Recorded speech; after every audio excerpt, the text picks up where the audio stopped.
ATM কার্ডটা মেশিনে ঢুকিয়ে দেওয়ার পর কিছুক্ষণ ওয়েট করতে হবে। ওয়েট করার পর ল্যাঙ্গুয়েজ সেটিং করতে হবে। ল্যাঙ্গুয়েজ সেটিং হওয়ার পর জেনারেট পিন পর ওটিপি জেনারেট। কিছুক্ষণ পরে রেজিস্টার মোবাইল নাম্বারে ওটিপি চলে যাবে।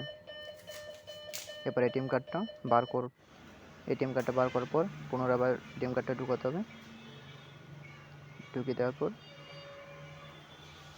আবার সেই ল্যাঙ্গুয়েজ সেটিং করতে হবে, জেনারেট পিন, ওটিপি ভ্যালিডেশন।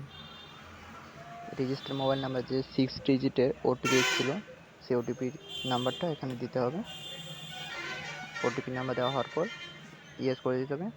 এবং নিজের ইচ্ছে মতো 4 ডিজিটের পিন সেট করা যেতে পারে। দুবার পিন দিতে হবে।